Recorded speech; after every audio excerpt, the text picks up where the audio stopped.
Kill or Be Killed is the newest crime thriller series by Ed Brubaker and Sean Phillips. They've collaborated on many other projects such as Criminal and Fatale and The Fade Out. I borrowed the last volume from the library. The volume 4 will be the last, 20 issues total, I believe. This series is very engrossing. It's definitely one of the most enjoyable reads I've had in a long time. It is a crime thriller with supernatural elements, not unlike similar to the phenomenon Death Note. In Death Note, a young teenager finds the Death Note, and it allows him to become a vigilante, killing whoever he wants by writing their names in a book with all sorts of rules and sort of things like that. It's a psychological game of cat and mouse. Kill or Be Killed is somewhat similar. It's about Dylan. He is a depressed college student who's in love with his roommate's girlfriend. And one night he overhears them talking about him and how much of a loser they think he is. So he decides to jump off the apartment building, and he miraculously survives by hitting a couple of clotheslines. And he doesn't think much of it. Maybe this could be the new lease on life he's looking for. However, no, a demon shows up and essentially says that he owes his soul to the demon because the demon saved his life.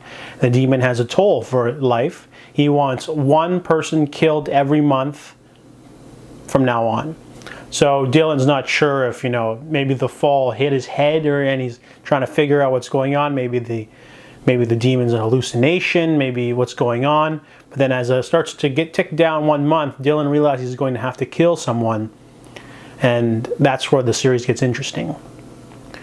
So the interesting aspect about Kill or Be Killed is it takes place in present day. So it has all of the social media aspects. It has the sort of the viewpoint of the main character Dylan is that he's very cynical. He thinks that the world's full of corruption, and it is, and it's full of unfairness. So he decides that he could easily just push an old woman down the stairs and then that would count, but he doesn't want to do that. He wants to be a vigilante. So he puts on a red ski mask, grabs his gun, his father's old gun from an attic, and he decides to go after, I believe, a pedophile who he used to live with in his neighborhood or something. So the series starts off really slow. There's a lot of noirish aspects like the voiceover. It sort of sucks you in. It uses flashbacks, flash forwards, all sorts of cool storytelling techniques to keep you on your toes. And it sort of sucks you in because they show how Dylan slowly starts evolving. Because he starts off as this meek college student, and then he starts to have to work out, get stronger, buy guns, find out who to case, who to kill, who to stalk, and earn some life, because every corrupt person he kills, he gets a month on his sentence.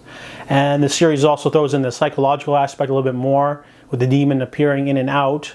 Is the demon even real? Is it just him acting out? Is he got some sort of curse, or is it some sort of mental illness that he's inherited from his family?